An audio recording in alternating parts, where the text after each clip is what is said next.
Greetings, Dr. Wolfula here to present a very important special audio presentation that your ears cannot dare unlisten to. Does that make sense? Oh, it doesn't matter. Listen to this.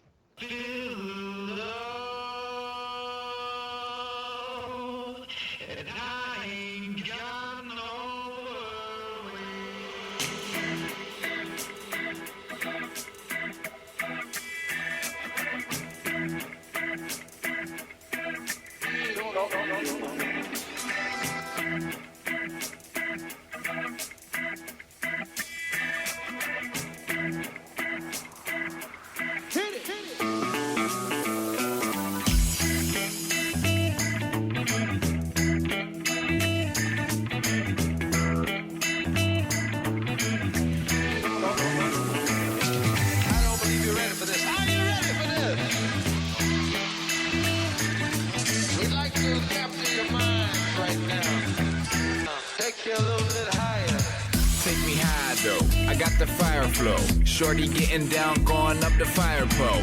Radical, intermittent where we mad cold. I got the bullfrog flow, you a tadpole. Feel the love, feel the rush, feel the buzz, let it brush ya. Bald eagle clutch on the mic. Welcome to Someone's Favorite Movie. I'm coming to you from the Podcheck outside beautiful Bay City, Michigan, USA. My name is Randy, and with me is my illustrious sidekick. His name is Thomas Coe. What's up, Tom Coe? Not a whole lot, Randy. How are you doing this fine evening? I mean, it couldn't be better, right? I know, near spring-like temperatures in the middle of February, I'm a happy guy. I mean, nobody cares about this except for me. Maybe you. Listeners won't, but bear with me. I looked outside today, and it was past 6 p.m., and it was still goddamn light outside. Yes. And I noticed that when I was leaving the office tonight. The sky was beautiful and pretty, but most importantly, it was past 6, and it wasn't pitch black like it was the middle of midnight. Not only that, but I mean, you didn't have to worry about, standing outside too long and getting frostbite. Exactly. I mean, it was just barely a week ago when, pretty much everyone was just pretty much crippled as far as being stuck in their houses, stuck on the highway, just stuck in general. Yeah. And now here we are, tropical paradise out there. I mean, I feel like that's the theme of the last year, stuck. Yes. I don't want to be stuck no more, okay? Except with that tasty vaccination needle tomorrow. Oh, really? Oh, yeah, I'm getting that. You're getting chipped. I'm getting so many chips. I'm like, give me all the microchips. Put them all inside me. Go ahead and track me, big government. See how many natty daddies I slam and how many Big Macs I eat. I don't care. So since Bill Gates is going to be tracking you, are you going to buy a PS5 out of spite?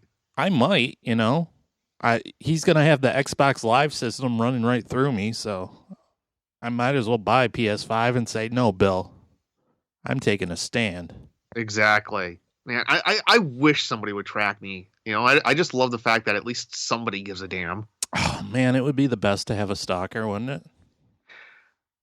I think that's one of those things kind of like a third dog, where it sounds like it'd be a good idea until you actually get one. And then it's a lot of work, right? Yeah. A lot of cleanup. A lot of cleanup. Ooh, yeah. Boy. It sounds like you had a stalker before, by the way you phrased that metaphor so eloquently. I can neither confirm nor deny, sir. Got it.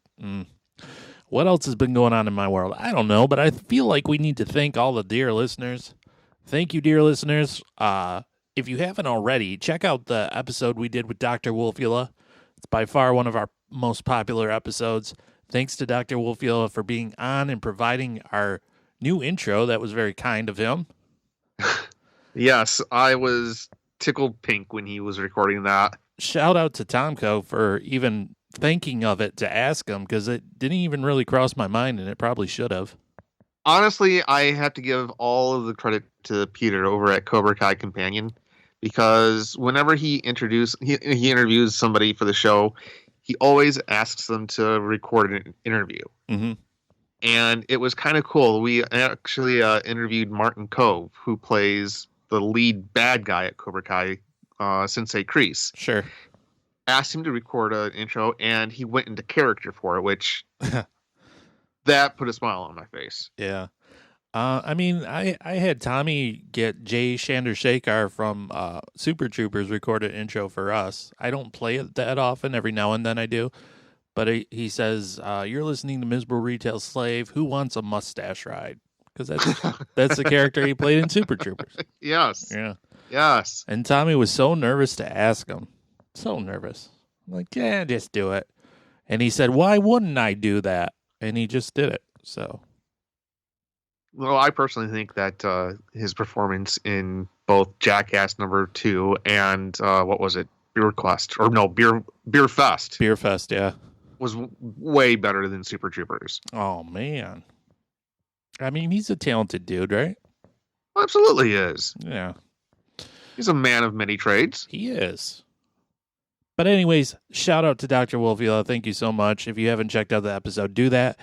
And after you get done with that, go to youtube.com/Dr. Wolfula. If you love this show, you will love that channel as well. I've just described it as one of the most enjoyable rabbit holes I ever discovered on YouTube. Absolutely. By the time you listen to this, also, our Sleepaway Camp retrospective, us covering the entire franchise, will be released because people, for whatever reason, have been bothering us nonstop for that. I don't get it.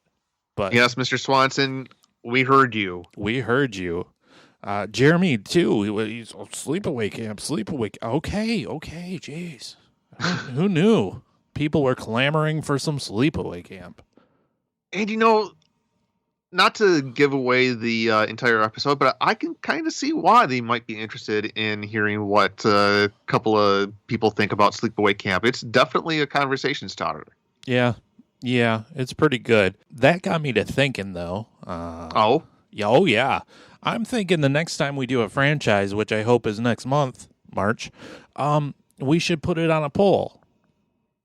Okay. Not like a wrestling match where you. Okay, I was wondering if this was a franchise and a pole match, but no, go on. No.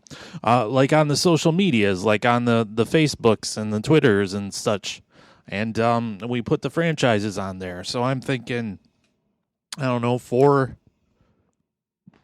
Okay. We'll get together and try to figure out which ones. Do we want them to be good franchises, or do we want them to be just god-awful franchises? Well, I think it should probably be a mix, right? Yeah. If we're going to have Texas Chainsaw Massacre, we should have Puppet Master. Oh, God. Yeah, exactly.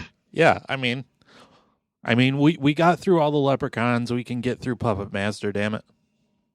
A lot of beer was needed to get through those movies, sir. Oh, my gosh. It was really an endurance test, wasn't it? Yeah, that was... Yeah, I think that was actually rougher than the Silent Night, Deadly Nights, now that I'm thinking about it. I would agree with that. That the Leprechaun movies are really just... And for whatever reason, pretty much almost all of them are on HBO Max. And I'm like, why? Hey, you know what? They still have a popular following, so maybe we're wrong. I don't know. How can that but I don't possibly think so. be? Yeah, how could that ever be? No, those movies are garbage. No. Have you seen our credentials? God, we've got cred. Hey, we interviewed Doctor Wolfula, damn it. That's right. Also, you inspired me, Tomko, because you reached out to one of your idols in the film review industry, and I think I'm going to do the same. So okay. Stay tuned for that. I'm going to reach out and see what happens. I'm on pins and needles. Yeah, we'll see. We'll do another amazing interview. It's going to be awesome, I hope. Or he'll ignore me completely, one of the two. And that will be kind of awesome in a way. Yeah, and then I'll call him out. I'll be like, hey, sup? Because that's what I do, call people out. Exactly. Just those 3 letters are all it's going to take. S-U-P. You know?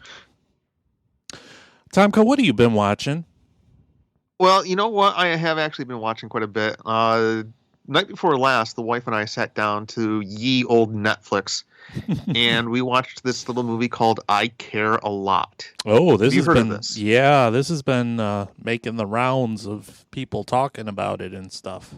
It's hard to describe. It's not really a thriller. It's not really a crime movie. There are funny parts, but it's not really a comedy.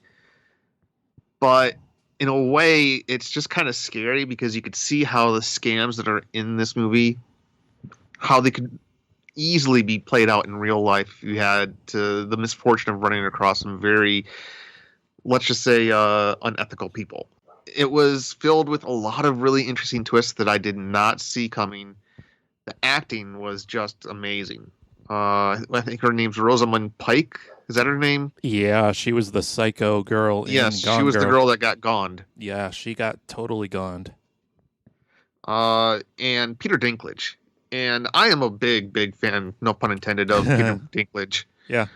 Just because the guy is really versatile. He's been in just about any kind of movie that you could think of. Obviously fantasy, but he's done comedies, thrillers, horror movies.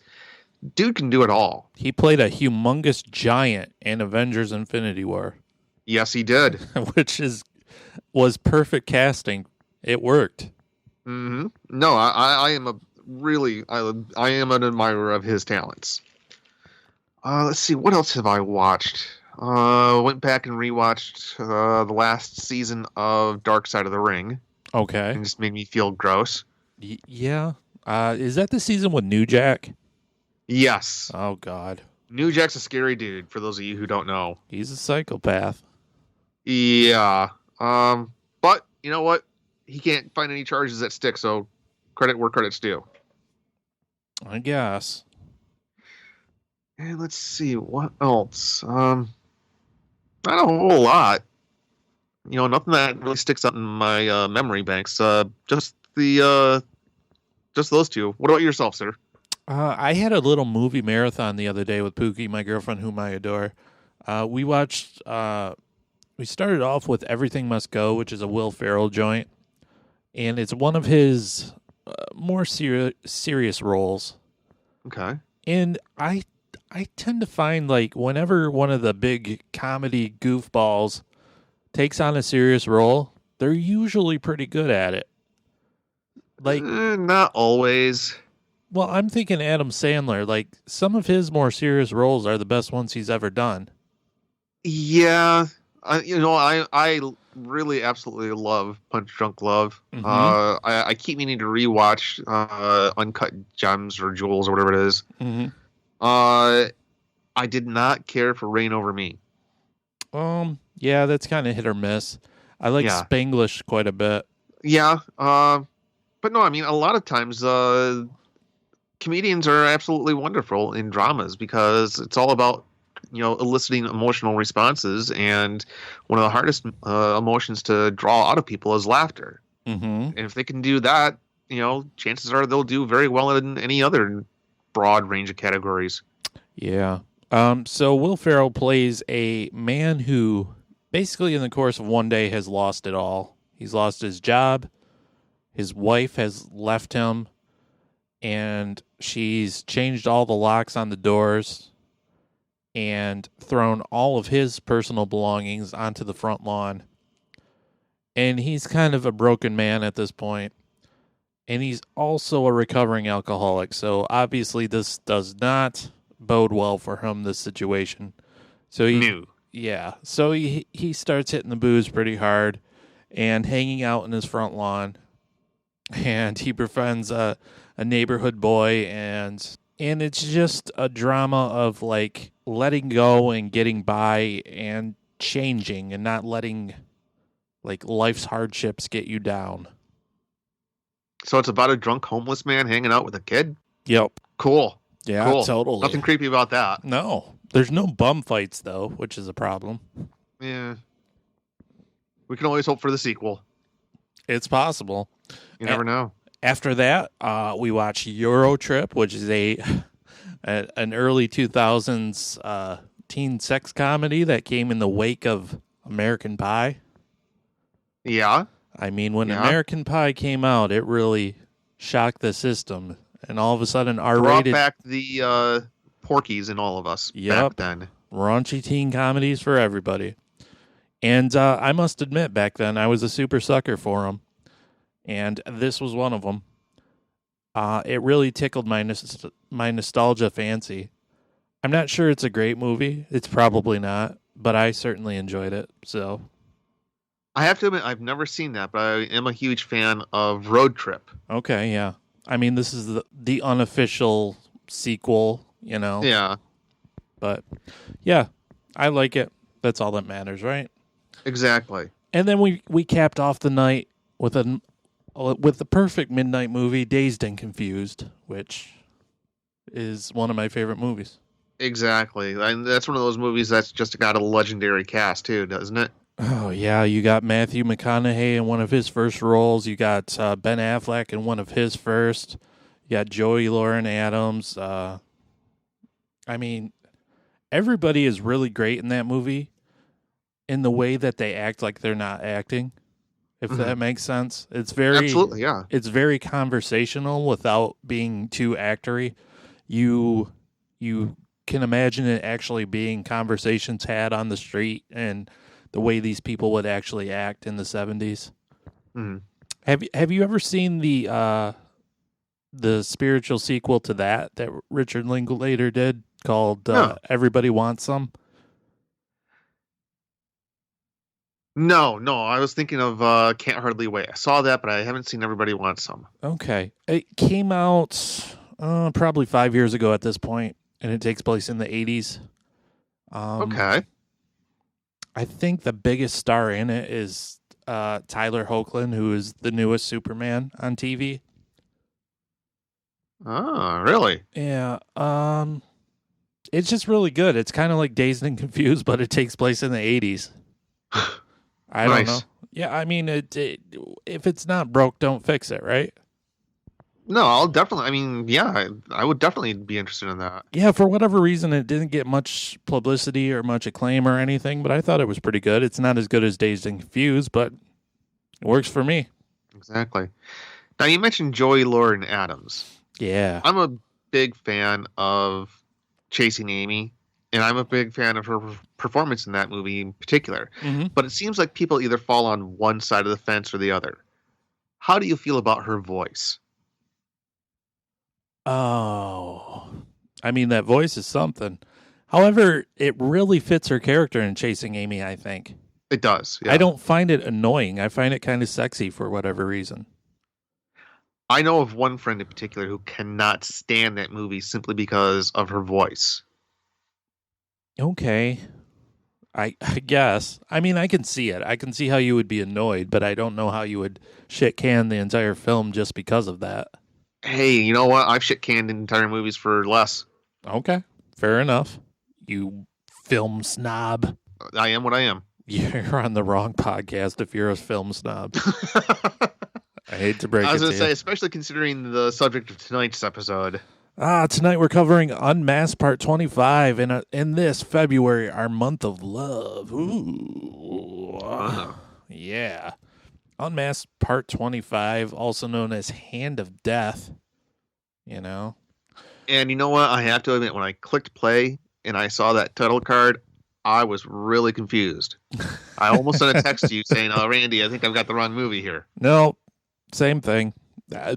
One of those deals where they decided in post-production, hey, let's change the name of this movie.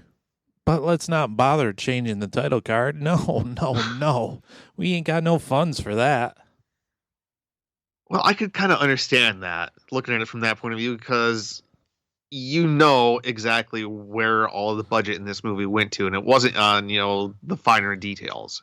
Nope, not at all. It was in all the special effects and the makeup, and that's about it. Well spent, though. Oh, for what this movie is, it was very well done in that regard. Yes. So Unmasked Part 25 is basically the answer to the question of what would happen if Jason Voorhees fell in love? Well, not only fell in love, but fell in love with one of his victims. Yeah. And so this movie exists. And the main character of the movie is called, his name is Jackson, and he wears a hockey mask. And he also, at one point, makes reference to the fact that he got sent away one summer to America because it takes place in England. He got sent away to America, and, he went to a summer camp, and people thought he drowned, and he really didn't. Do you understand? It's not a very subtle satire, this movie. No, I mean, right off the bat, he's wearing a hockey mask that's sort of like Jason's, but not quite. But you get the idea. I don't know. I thought that this was kind of... I'm surprised more people don't talk about this movie. Let's just put it that way for now. I am very surprised more people don't know this movie exists, yes. When I first saw it, I was like, oh, what is this? What have I found here? What is this thing that exists in the universe that I didn't know existed? Now, how did you discover this? I'm curious. I don't remember, quite honestly. I don't remember how I discover half of these things, to be quite honest with you. Sometimes I'm just looking on Amazon for a weird movie I've heard of, and then I see all these other lists, and I'm like, oh, wow, look at this, look at this, look at this.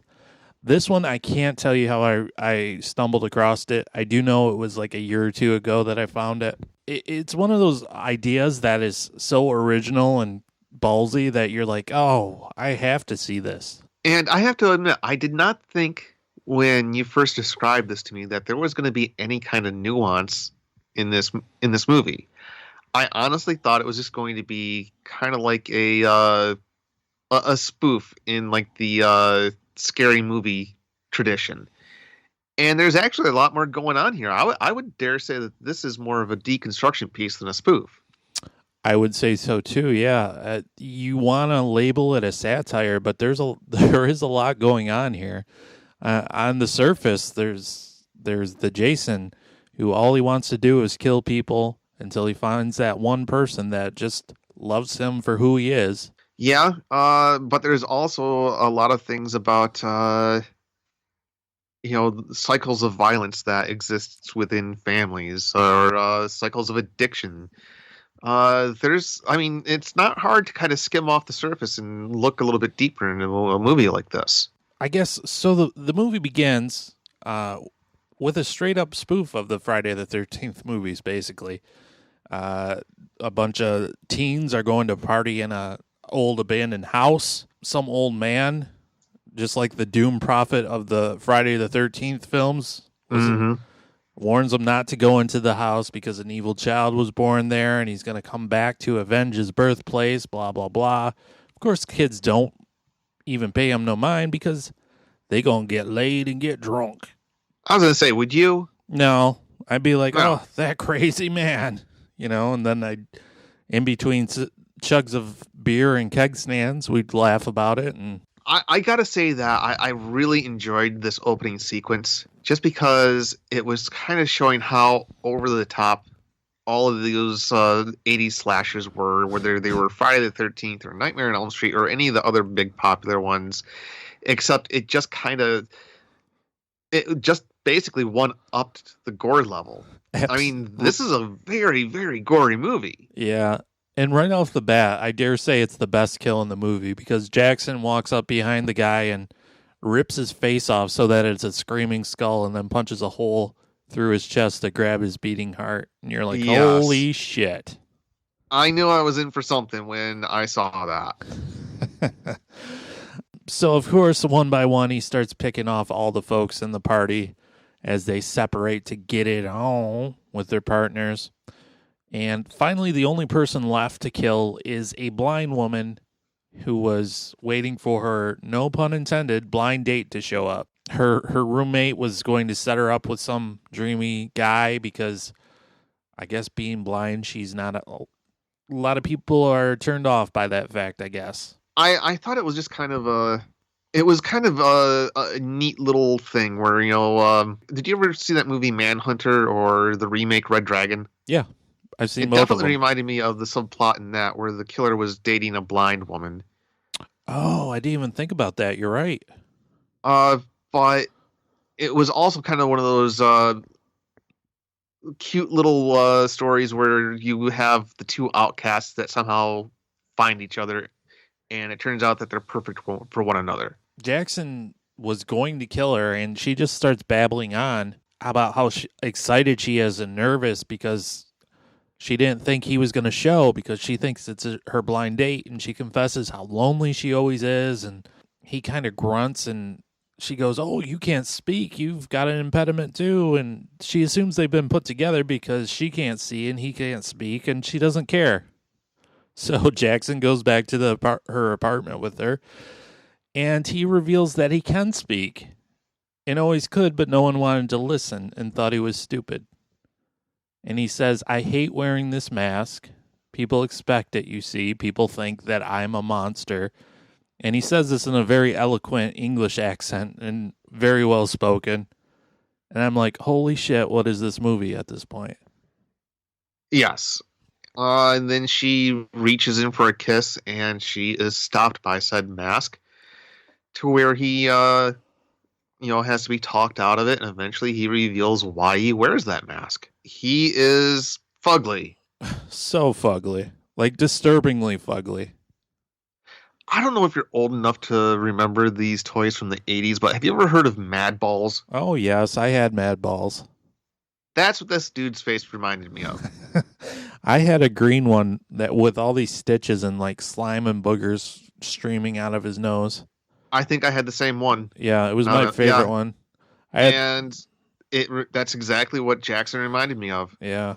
I had that one, and I had the baseball with the face on it, which I thought was the main Mad Ball, but I don't know. Maybe I just made that up. And then I had the slimy guy, and they made, I don't know. We don't need to talk about Mad Balls. I could talk about Mad Balls. I was going to say we could have a whole episode on Mad Balls. Yeah, my God, don't get me started on Mad Balls, people. Yes. So he's so fugly. But it doesn't matter to her, because she can't see. No, and she says, "We're all a bit of a monster. First thing in the morning, I'm a terrible bitch." And I laughed because the movie is also funny in some part. I wouldn't say it's laugh out loud funny, but it definitely made me chuckle in some spots. Yeah, like in the beginning kill spree, when Jackson is murdering all the folks, he kills the one woman and dances with her corpse and then smokes a cigarette through his mask like he just had the best sex of his life. And I thought that was funny. I also thought it was kind of funny that they literally one-upped Friday the 13th with the spear kill, where where he killed the young couple consummating their love, except he managed to drive the spike all the way through them and then all the way through the wall behind them. The difference in this movie and the Friday the 13th movies, Jackson has a family that's alive. More importantly, a drunk father. The whole reason why he and his mother went to the United States was to flee him.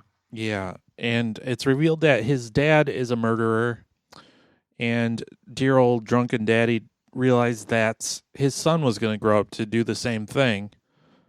And Jackson says he's met this woman, doesn't want to be like his dad, doesn't want to kill anymore, and Jackson's dad just makes fun of him for it.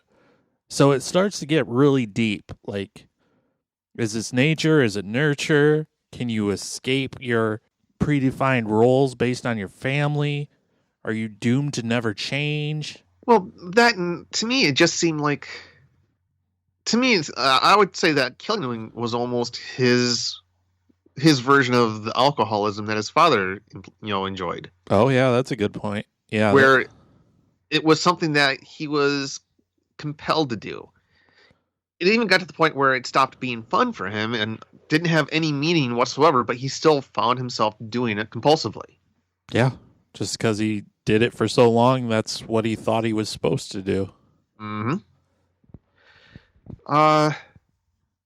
Now, I'd say that the big flaw in this movie is that once everything is kind of set up with the main three characters, it does kind of drag. It does. Yeah, it's unfortunate. If it was like 10 to 20 minutes shorter, it would be great.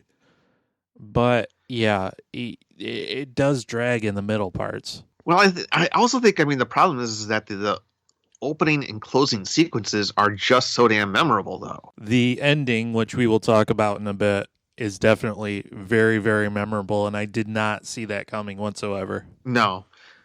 But, in the meantime, the two of them Shelley and Jackson are like any other, couple that are starting a relationship. They're awkward at first. They're, trying to they're trying to be courteous, but sometimes they're stepping on their own toes without intending to, offending the other one without meaning to. I just thought that the whole scene in, say, the mask store was really interesting because, I mean, we've all been there where we first start dating a significant other where we're trying to be nice and it just backfires and blows up in our faces. Yeah. Yeah, so they go to the Halloween store and Shelley gets a hockey mask to wear in order to be like her boyfriend who she adores, and he gets really uncomfortable with that and doesn't know how to deal with it at all, doesn't know how to process it, thinks she's making fun of her, doesn't realize the burden he has to bear. But on the other hand, I thought that it was actually a sweet little gesture because she was trying to make him feel like he had a companion, that he wasn't being alone, The more we talk about this, the more I'm surprised that Blumhouse hasn't tried to make a version of this. It is kind of ripe for a remake now that I'm thinking about it. A slasher romantic comedy. It's ripe for a remake because, as far as most people will be concerned, they've never seen it before and it never existed before. Well, yeah, until 2 weeks ago, I was in the same category. Yeah, because this movie is barely on anybody's radar. It was released in 1988. Straight to video, if I remember reading correctly. Yeah, Vinegar Syndrome put it out on Blu-ray last year or the year before. But before that, it was super hard to find. I own it on Blu-ray, by the way, and I'm proud to own it on Blu-ray. And I love the cover art with the mask in the stark white foreground, and in the background you just have blackness, but there's subtle little dots for Braille. Mm-hmm. I thought that was a really nice touch. Very nice touch.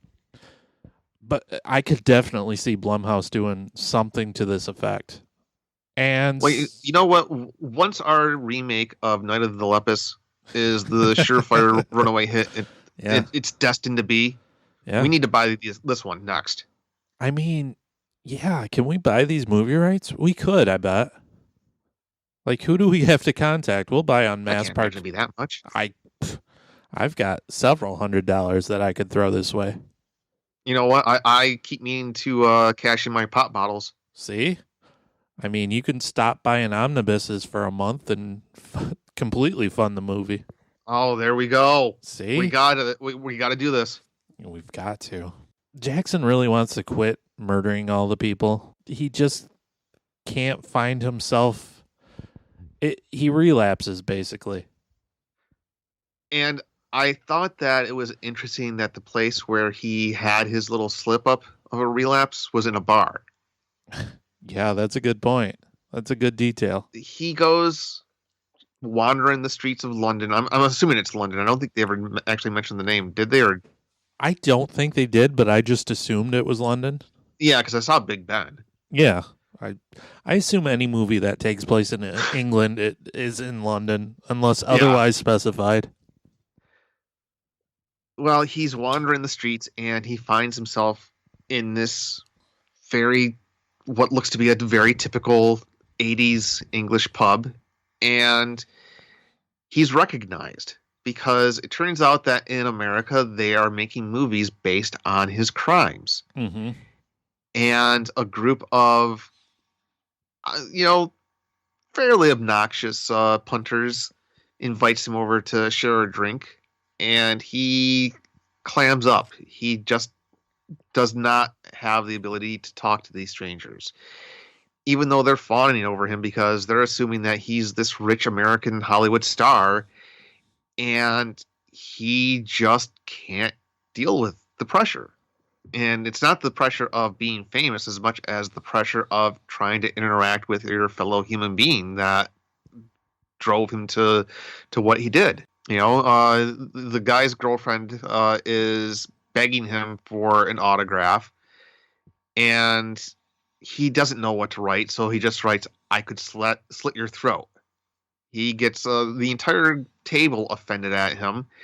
They start shoving him, and lo and behold, pulls out a knife, stabs the one dude in the belly, Mm-hmm. and gets chased after through the streets until, let's face it, the pursuers got bored. Now, at this point, did you get the feeling that those were the friends that Shelley was talking about? Oh, I didn't connect those dots, but maybe so, yeah. Because I remember wasn't she saying that she had a friend who is an actor who's going to, be famous one day You're right. during that first party? Yeah. Yeah, you're right. Oh, man. This movie is deeper than I thought. It's way deeper than it looks to be, yeah. Yeah, that's, wow. And then the only other thing that I can think of before the climactic final set piece Mm-hmm. is that Shelley is revealing something to him that is very delicate, and it turns out that she is a kinky minx. Yes, this is one of the most memorable scenes in the movie. You've got Jackson wearing a leather hat and red bows in the bed, and he reveals that orange boxer shorts that say "bad boy" on the cheeks. Yes, with his disfigured Jason Voorhees face, and he reveals to her that his first time having sex was with a camp counselor, and she was dead. Well, we're all a dead lay at the time. Or, what was it? How did she phrase it? I can't remember. And I just thought it was really, really funny that here you have a psychotic killer who has committed unspeakable acts of violence, who is completely clamming up in this sort of violent situation. Yeah. He gets the whip, and what does he do with it? He tickles her belly. Right. I just loved the contrast in that. And she is being really aggressive. Mm-hmm. And she is not waiting for him to catch up at all. But eventually she, kind of decides that, you know what, let's just start out slow. Here's a manual of things to say. Right. No, I thought that was just one of the funnier things I'd seen in a long, long time. Again, not a crack up, laugh out loud moment, but just the absurdity of it was just really, really amusing. Well, it's interesting because, they say sex and violence goes hand in hand. And there's a lot of truth to that, really.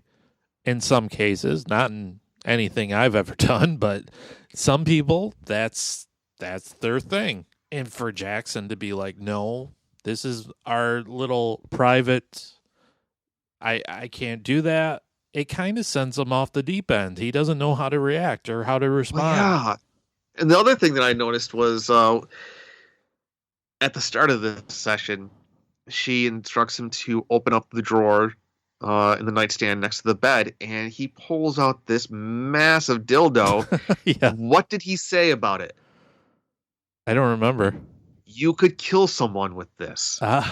Again, maybe it's just a case of a cigar only being a cigar, but I'm pretty sure Freud would have all kinds of things to say about, the penetrative action of both that instrument and a knife that he is normally wielding. God, the more I'm talking about it, the more I'm thinking, damn, this is actually a really smartly written movie. It's after the whole role-playing thing that he goes on another slasher rampage. And I don't know if that was the catalyst as much as it was the conversation with the father. Oh, you think that's what it was? I think that it was because the father was getting ready to leave him again. Isn't that the part where he kills his dad? Yes, in one of the many, many death scenes. Yeah. He crushes his head, and it just looked like the most disgusting pimple you've ever seen. Yeah. All you pimple popper freaks that watch that shit on YouTube, you would love this scene. Yes, you would. There's actually a Dr. Pimple Popper show. Did you know this? I scrolled immediately past that when it was suggested to me on Hulu. You know what, America? Get your shit together, would you? No wonder the world's laughing at us. Right? I think you're right. I think that might have been the catalyst, because at this point he seems resigned to his fate. He basically decides that he has to kill. He's got no choice. And you get this whole sense that it's Jason goes to existential hell at this point. Like, essentially, yeah. He's like, where he's questioning the very nature of his existence. Yeah, he's like, if only if only there was something more. Everything seems so pointless. He in the movie he actually says, "I wish they'd let me do something else. I have so many. I do have other talents." Well, I mean, the one part that I skipped over when I was excitedly getting to the sex scene, as you do. Oh yeah, come on! I'm still a red-blooded American. Yeah. Shelley mentions that a group of her friends are having a get-together, and she would love to bring him along to introduce him to them. Mm-hmm. Again, I'm pretty sure that that group of friends that Shelley was talking about were the ones that were in the bar. Yeah. Because after Jackson kills his father, we cut back to the punters from the bar. The guy who was stabbed lived. It was only, an 8-inch blade, so it wasn't that big of a deal. Mm-hmm. His friends and his girlfriend are carrying him into the house to recuperate in bed, but he's insisting that the party goes on. That's when I kind of figured out exactly what was going on. He started the movie by killing one group of Shelley's friends. He's going to finish the movie the exact same way. You know, it just leads to a series. He calls Shelley from a payphone saying, "Do not go to your friends. Do not go to a party. Stay away from cabins in the woods." I don't think he knew exactly who these people were to her, but you know what? It's my headcanon. I'm rolling with it. Shelley knew these guys. The more you talk about it, the more I'm convinced that's probably the case, yeah. Mm-hmm. So he stalks these people. I think it was just because he felt like he had to finish the job he started in the pub. And he slowly starts to pick them up off one by one in the most over-the-top, ludicrous 80s slasher horror movie styles that you could ever think of. And I don't know if it was intentionally done this way, but do you think that they intentionally made these characters kind of light and meaningless? Because I don't remember a whole lot about them. Yes, I think that's completely the case, because as he's going through all these over-the-top, just elaborate, ridiculous kills, he's basically sighing the whole time and having a monologue about how he doesn't want to do this and ho-hum and this is just life. And like he's stuck in his own Groundhog Day of perpetually killing people, even though he really doesn't want to and might not know why he's doing it, but he just does it. He's on autopilot. I also thought it was kind of clever that they were making fun of the tropes of not just the slasher subgenre, but the styles of the chases and the kills, where the one girl is running away and he's like, you can try, you're going to get what, maybe 10 feet, but you'll stumble over a branch or some random root and, I'm just going to get you anyway. And sure enough, that's exactly what she does. Yeah, it's also very meta, way before Scream. Like it is deconstructing all the slasher tropes way before Randy spelled them all out. Okay. And he ends up killing every single one of the party goers again. One thing I would say is that the kills just kind of keep getting better and better and better, except for that very first one. That one's hard to top. That was the peak kill right there, right off the bat to make a statement. But yeah, you're right. Other than that, they do kind of build on each other. Mm-hmm. And then he goes back to Shelley's. And when this scene started, I kind of got the impression that he was going to confess to her exactly what he is. Mm-hmm. But Shelley has a confession of her own. Turns out she's expecting. Yep. She is in a motherly way, Randy.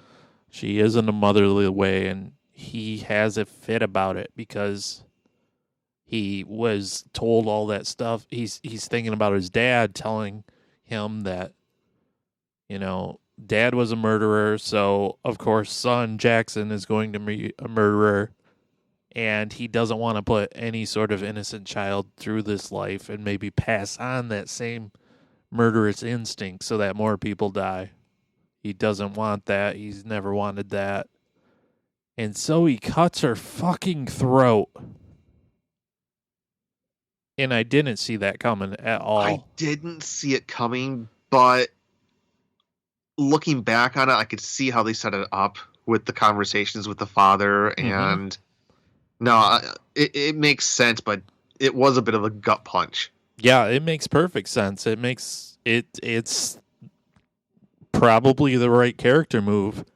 But yeah, it's really kind of disturbing. It's the one time in the movie I was really disturbed. Mm-hmm. Yeah, it was. And it's one of the simpler kills too. Yeah. That's. I mean, it was a simpler kill, but you had all the emotional weight and impact behind it. I was going to say it was. It wasn't over the top with the special effects or anything like that, but it was all of the stuff that was leading up to it that made it that much more disturbing, because his last words to her was that he loves her and he hopes she forgives him. And then he's just walking through the streets again. He's walking the streets, and he sees on the marquee of some theater that the next Hand of Death movie is coming out. Part 26. Jackson Returns. And he falls down to the ground screaming, "No!" And he's stuck in the cycle again. The endless loop. No, I was really impressed with this, sir. I'm glad. I'm glad, because I wasn't sure how you were going to take it, but I'm glad that was the thing you took away from it, because the first time I saw this, I mean, I saw it on a lark, just going based off the out there premise, but I was glad I saw it, because, yeah, there's a lot going on, and it is fun and different and original, and I can't believe more people don't know about it, especially horror fans. I can kind of see why they don't, because, I mean, come on, I remember straight-to-video movies back in the 80s. Nobody watched them, And so I can imagine that the word of mouth was really difficult to get out, but, having it come all the way across the Atlantic on a, budget like that and exposure like that, I can kind of see why most people have never heard of this movie. Yeah. But it does deserve an audience. It is a very, very smart movie. One of the minor facts that I got out of this, Christian Brando. Oh. Yes. Yes, one of the 11 children that Marlon Brando had, and the only one that he had with his first wife, plays Albert in this movie. 2 years. I'll be damned. Yeah, 2 years after this movie, Brando fatally shot a man who was dating his half-sister, Cheyenne. Mm-hmm. I remember when that happened. Yep, and the whole thing was dragged out on TV, but he was in this movie, so that's a factoid. I would dare say one of the only movies he made, but... Most likely, yeah. Okay. Where do you fall on this movie, sir? I can't give it an A because that second act was just so damn dry and it was just sluggish. Mm-hmm. But I would give it a solid B, maybe B+. Yeah. It's a definite B movie. Yeah? I'm funny. You slay me. Yes. Yeah, I would agree with that. It does drag in the middle, which is a shame. But other than that, there's a lot going on. It's fun. And I think if you're listening to this, you would definitely enjoy it. Yeah, seek it out. Yeah. I think that there's probably stuff in here that, we did not even manage to even think of as far as subtext and, what they're actually saying. Yeah. Like I said, Vinegar Syndrome did put out a Blu-ray of it. That's pretty great. It was on Tubi for a while. I think it still is. Probably.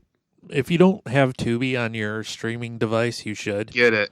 Yeah, it's It's free, first of all. You just have to watch a few random ads, and they're few and far between, quite honestly. But they have a lot of weird, out there stuff. And if you're a big-time movie fan, you'll enjoy it. You'll find some worthwhile stuff on there. Mm-hmm. Absolutely. That, and I think it's a Shout Factory is another one that has a lot of the lesser-known, quirky movies that you and I could definitely mine for episodes. Mm-hmm. You are right, sir. Tell the people where they can find you on this world wide web of ours. I am on a now regularly bi-weekly show called Jake and Tom Conquer the World. It is a movie where you have a couple of drunken dorks talking about everything from comic books, movies, television shows to, who would win in a fight and everything in between.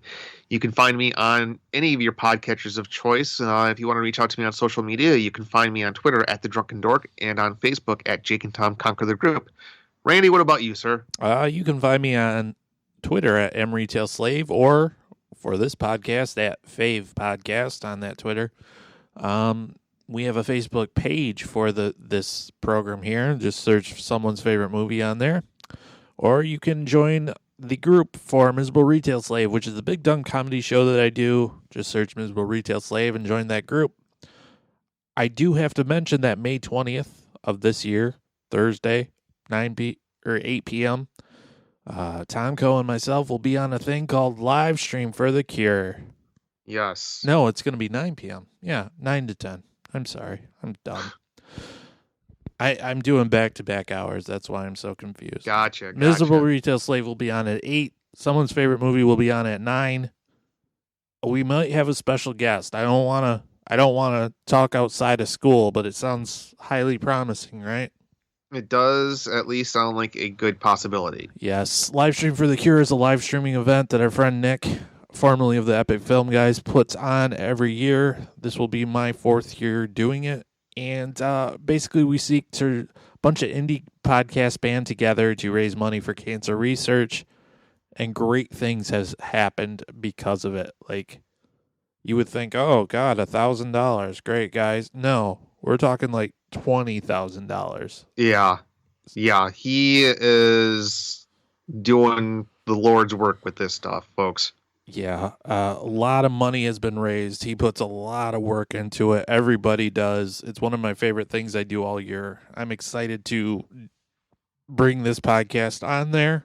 And, I'm excited to finally get off my ass and contribute to it. Other than the yearly donation, I'm really hoping to help some people with it. That's not true. The first year Miserable Retail Slave did it, you called in randomly. I photobombed you, or at least the pod bombed you. Yes.